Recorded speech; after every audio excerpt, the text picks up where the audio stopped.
Tantor Audio, a division of Recorded Books, presents House of Gods by K.A. Linde, narrated by Amy Mcfadden. Chapter 1. The New Land.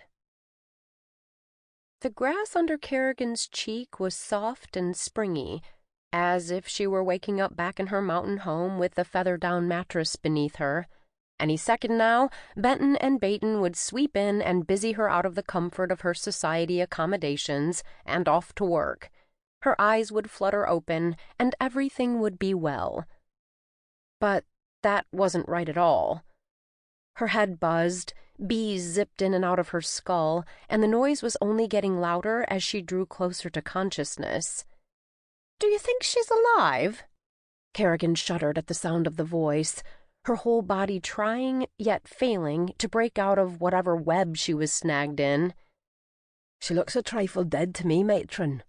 "She's still breathing?" "Barely." She needed to wake up. She needed to face what was on the other side of this mossy grass. There was something out there she needed to do, but all of it felt so distant.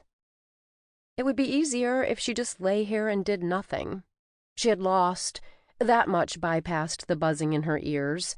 She had lost, and she had traveled here, wherever here was, and giving up felt so much easier than fighting. "Surrender." A voice like honey soothed her, silencing the bees and letting her know that it would be all right. Everything would work out.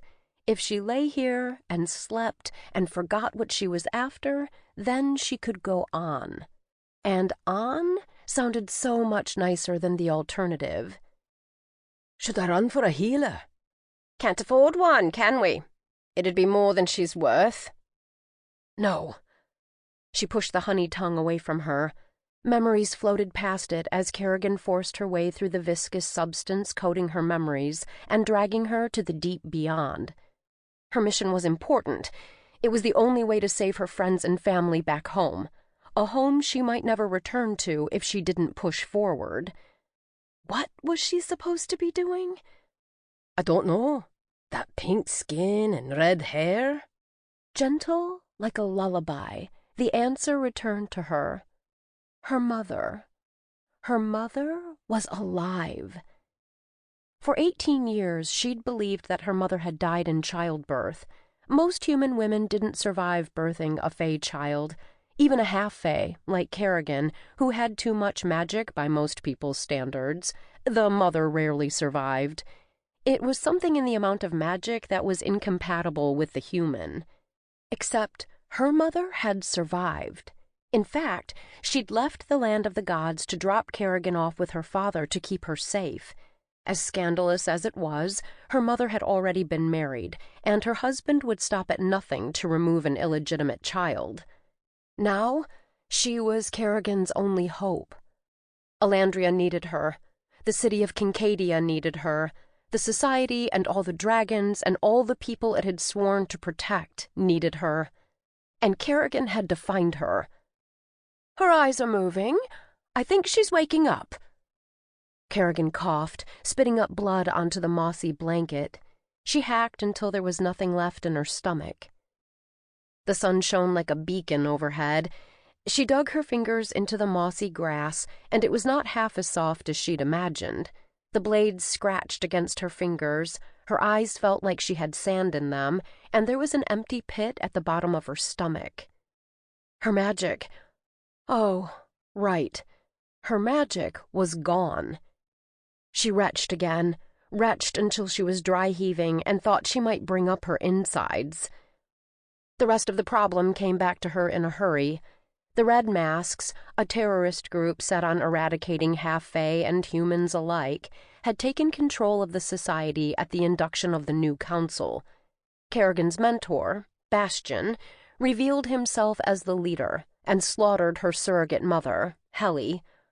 A circle of 13 drained the magic from Kerrigan's body.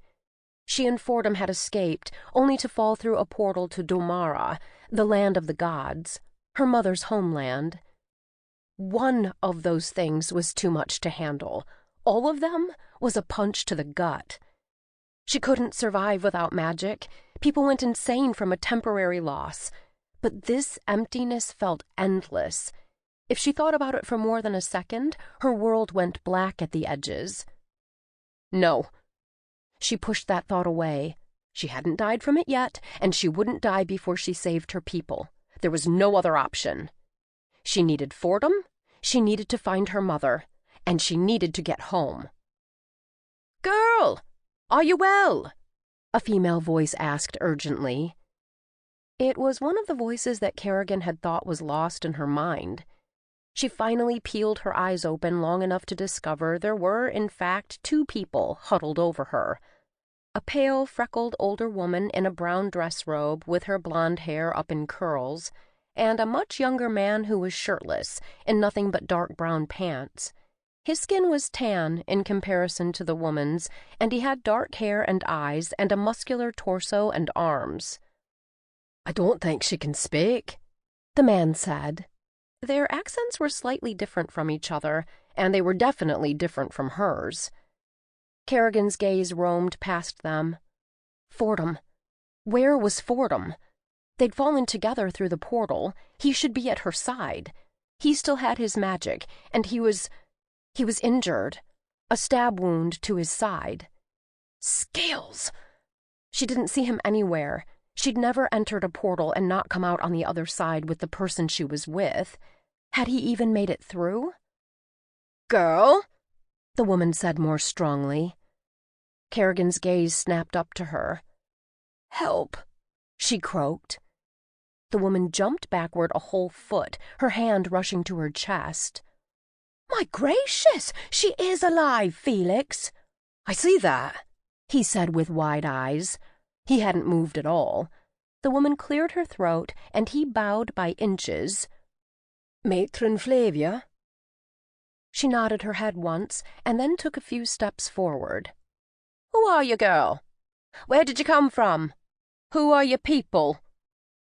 Kerrigan pushed herself up onto her elbows, and then promptly flopped back down again. Her limbs barely functioned. She had never felt this weak in her life, especially not after the last year of dragon training. Her stomach twisted at the thought. She'd left her dragon, Tyrion, back in Elandria. She had no idea what was to become of him. It was enough to make her want to vomit all over again. "Shall I help her?" Felix offered. "Find out who she is," Flavia said. She tilted her head. "Did you run away from your family?" She sniffed as she assessed Kerrigan's strange attire. She'd been in her dragon robes for the ceremony on her ascension to the Society Council before all hell broke loose. She had no clue what she looked like now. "I don't know."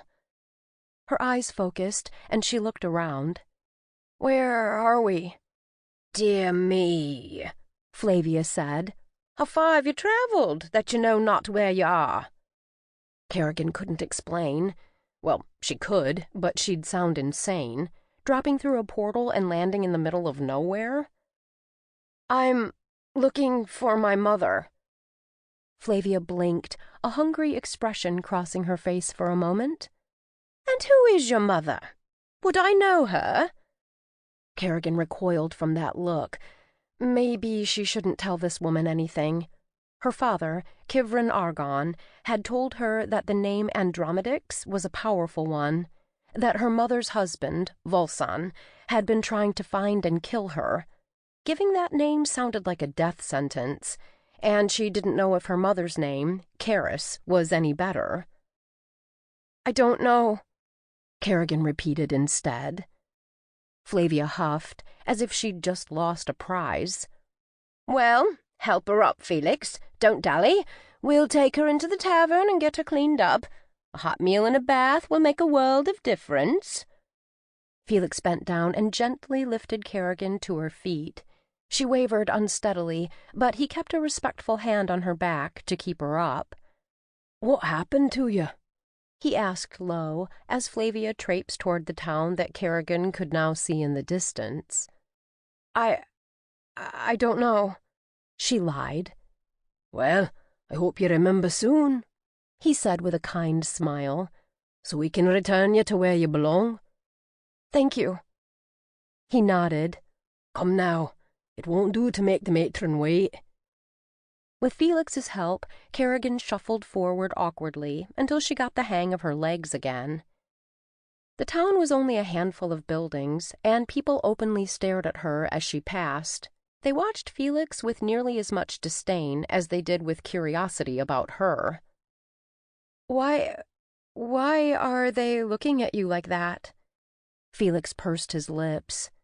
They're not used to seeing an Andine around these parts.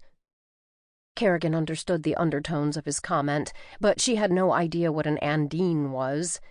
It must have been a touchy subject, because he said nothing further about it, just gestured for her to enter the tavern.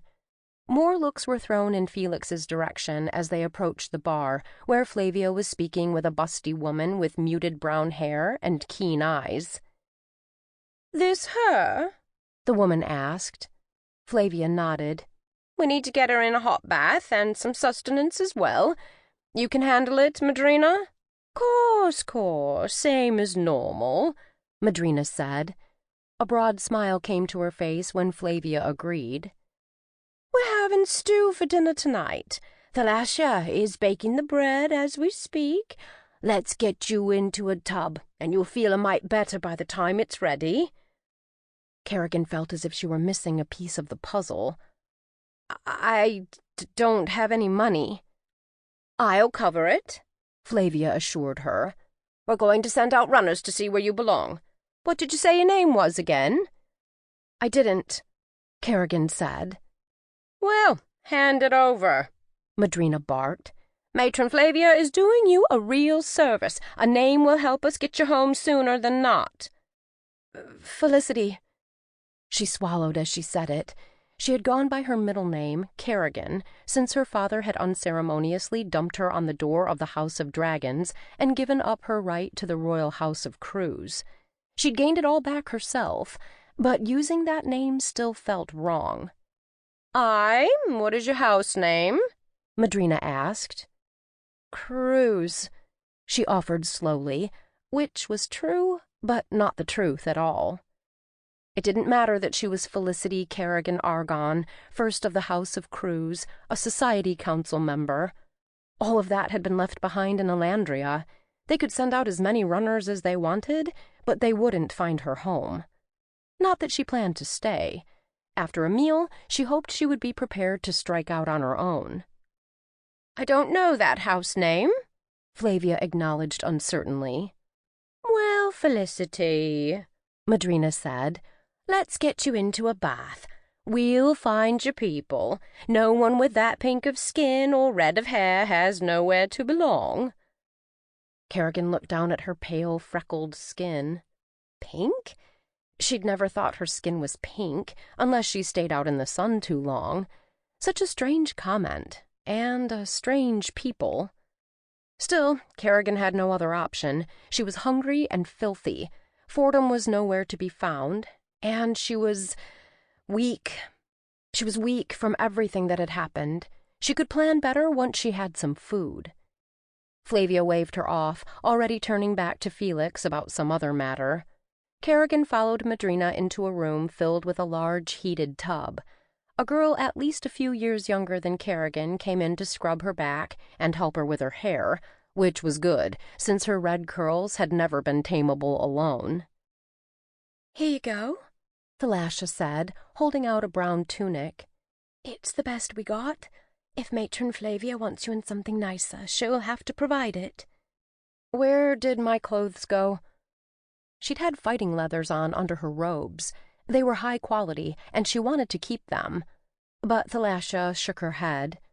"Nothing good happens to a woman walking around in men's garb." Kerrigan eyed her disbelievingly. She couldn't wear pants here?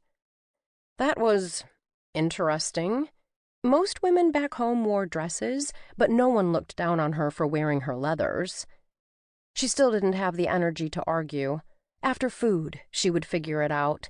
She let Thalassia help her into the dress, which she clipped up at both shoulders and draped across her figure flatteringly. "There, now you look almost like a lady," she said with a grin. Thank you." The dress would have to do, even if it was far, far from the fashion she'd left behind. When she returned to the tavern room, it had filled up with local patrons who eyed her appreciatively as she found Madrina again at the bar. The woman immediately shoved stew and bread toward her. "Eat up." Kerrigan ate like she was starved, like she hadn't had a meal in weeks rather than in a half day. Already she felt her energy returning, and she began to plan. First, she needed to find her leathers and change out of this dress. Apparently her hair and skin were a problem here. She could figure out what to do about that. But first, she needed to leave this place behind. She appreciated their help, but she didn't trust anyone, not after what had happened with Bastian's betrayal. Her mission was to find her mother. She'd have to add a step to find Fordham again as well, none of which she could do in this tavern. As she formulated her plan, she finished the last dregs of her soup and pushed it away. Thalasha gestured toward the stairs. "This way. We have a room set up for you." "Perfect. Thank you," she said, coming to her feet uneasily. That was strange. The food should have made her feel better. Thalasha gripped her under the arm and directed her upstairs to the empty bedroom. Her mind was frantic as her feet began to give way and she toppled forward into the bed. "No," Kerrigan moaned softly. "Sorry," the girl whispered. "It's not personal." Her plan: sneak out of the room, recover her clothing, Fordham, her mother. Her brain went fuzzy at the edges. She'd been taken in. She knew not to trust anyone, and yet she'd trusted them anyway. As she had been planning to double-cross their perceived hospitality, they'd already been working to take her in. She fought hard to stay awake, but whatever they'd done to her was too strong. Her eyes closed, and sleep beckoned. Voices came back to her, but they felt incomprehensible through the thick syrup of her mind. "You're sure? No family by that name at all? No runaway daughters avoiding an arranged marriage?" "Nothing at all." "She looks like a full-blooded Doma." I know, but no one can answer for her." "I'll take her with me, then." "You sure you don't want to wait a few days?" "She has no idea who she is. Felix couldn't even get anything out of her. I came for the one girl, and I'll leave with two." "Good doing business with you." Kerrigan lifted her head, trying to push past the delirium rising to the surface, to fight back against whatever was dragging her down. "What?" she managed to get out. "A strong one," Flavia said, laying a hand on her head. "Sleep, child. Tomorrow will be a new day." "But maybe not a better one," Felix whispered. "Not for you." Then Kerrigan could fight no longer. She slipped heavily into unconsciousness. Chapter 2. The Cart. Wheels rattled noisily on a dirt road. Kerrigan's head bounced against a wooden slat before she jerked upright with a groan. She immediately regretted the action, crumpling back into a ball against the hard flooring. Her head felt like it had been cleaved in two. Her stomach was an empty pit. Her skin felt like 1,000 pinpricks. If she took any sudden movement, the feeling came back stronger than ever. "Oh, gods," she groaned. "Shh," a woman whispered somewhere nearby. "Don't let him hear you're awake." "Pain," she hissed out. "Whole body." "Yes, it's the magic," she said, barely louder than a breath. "Give it time. It'll wear off." Kerrigan forced back tears as the pinpricks continued up her arms, across her collarbone, and traced the line of her neck. She felt them from her toes, up her legs, and into her stomach. Everything was a trail of fire. What kind of magic could do this? At least the girl was right. Already the pain was receding. Kerrigan gasped as the last of it disappeared, and the full sensation of her limbs returned to her. "What was that?" she gasped. "Shh," the girl repeated. Kerrigan took in her surroundings. It was worse than she had anticipated. She was in a cart with hard slats along the bottom and sides. Wire had been added crudely to the top with holes large enough to stick her hand through, but nothing else. A large lock held the back gate firmly closed. It was a cage. She was in a cage attached to the back of a 2-seater carriage and hitched to horses. Felix was driving the horses down the rocky road, and a cloud of dirt kicked up behind them for ages on the otherwise desolate landscape. All she saw were yellowing grass fields as far as the eye could see, and maybe, if she squinted, some distant mountains. Very distant.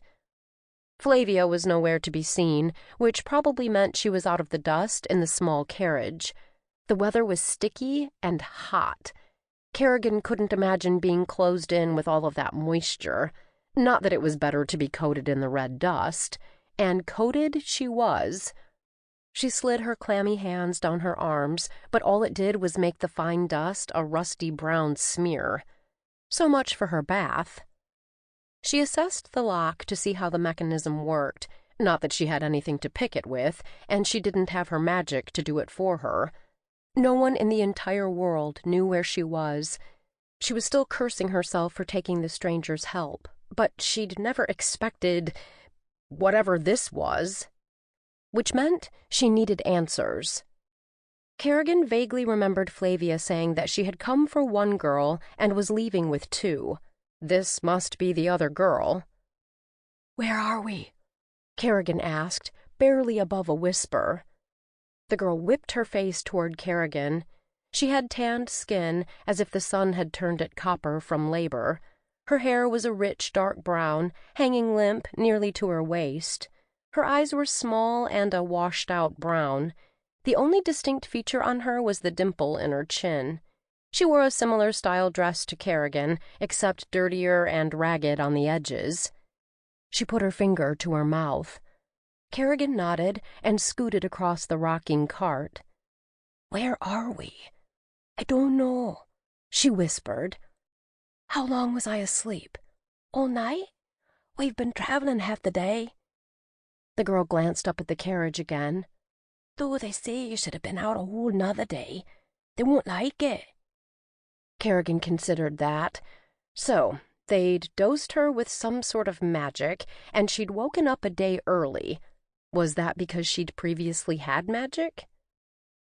"What's your name?" "Nella." "I'm Felicity," Kerrigan said. "Do you know where they're taking us?" Nella shook her head. "Just know what they told my mam." Kerrigan waited, but when Nella said no more, she prompted, "What did they tell her?" "Just that I won't be worth the silver to take all the way. She gives her a handful of copper instead." Nella shrugged. She didn't seem to register Kerrigan's horrified expression. "My sister went for 2 silver piece. I went for 1. "Your Mom sold you to Flavia?" Kerrigan asked, trying to suppress the horror in her voice. "Course. She couldn't feed us all." She said it so matter-of-factly that Kerrigan didn't know where to begin. "And what is her plan for you?" Nella shrugged. "Suspect same as my sis.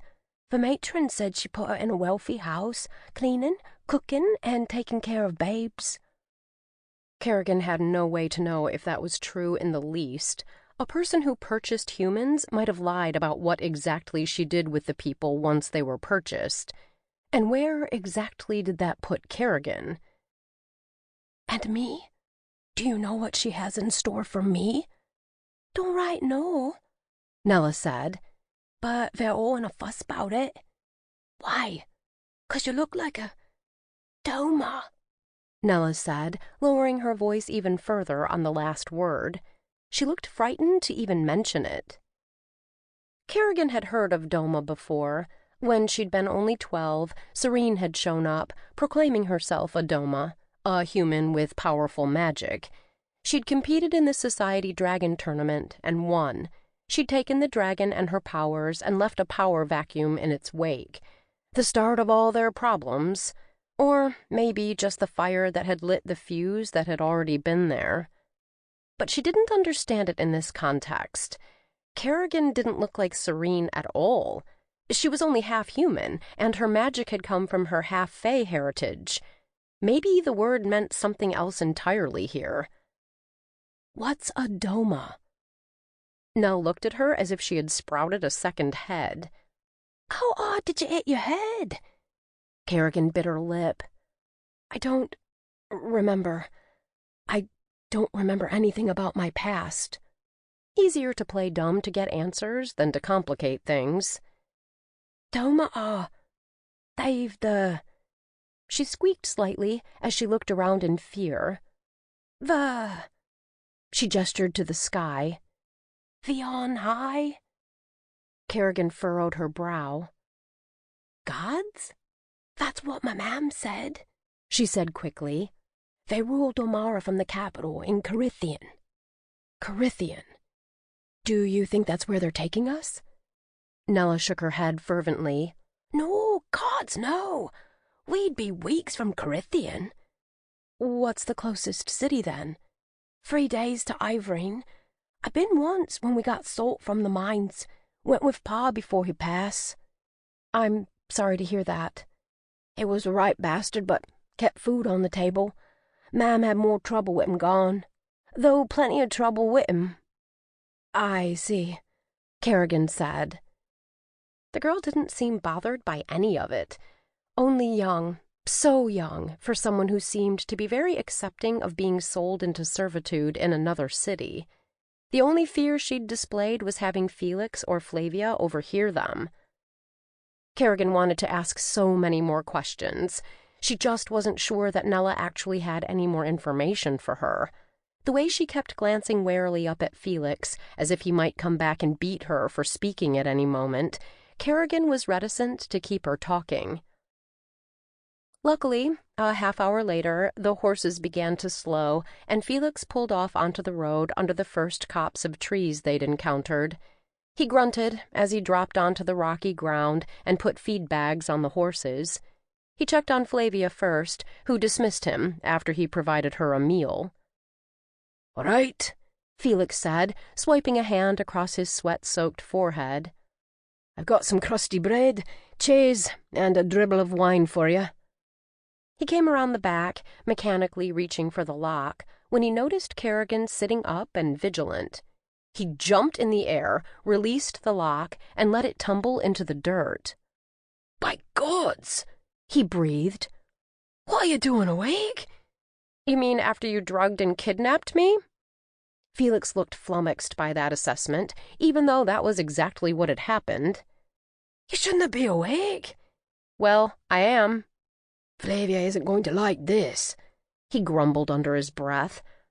His eyes cast past Kerrigan to where his matron was stuffed inside the stuffy carriage. "Nothing to be done." He pulled the door of the cart open. "You do your business quickly if you need to, and then I'll give you provisions for the rest of the way." Kerrigan slipped her feet over the edge of the cart and dropped down onto the ground. Her knees buckled, and she crumpled forward into the dirt.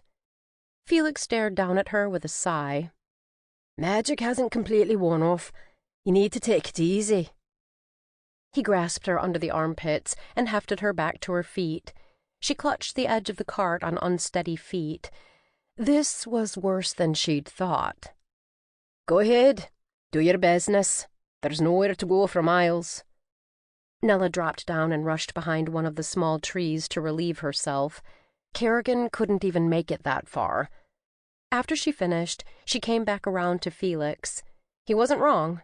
She'd noticed that there was nowhere to run or hide in all of this. She couldn't escape into a forest and fend for herself.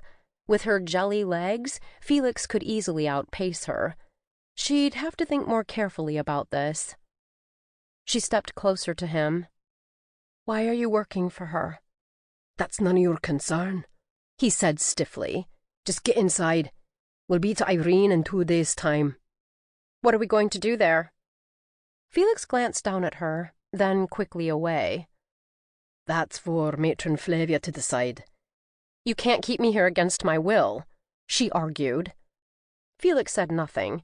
Clearly, he thought that they could, and they had for the last day. Kerrigan pushed her way toward him. What? Sample complete. Ready to continue?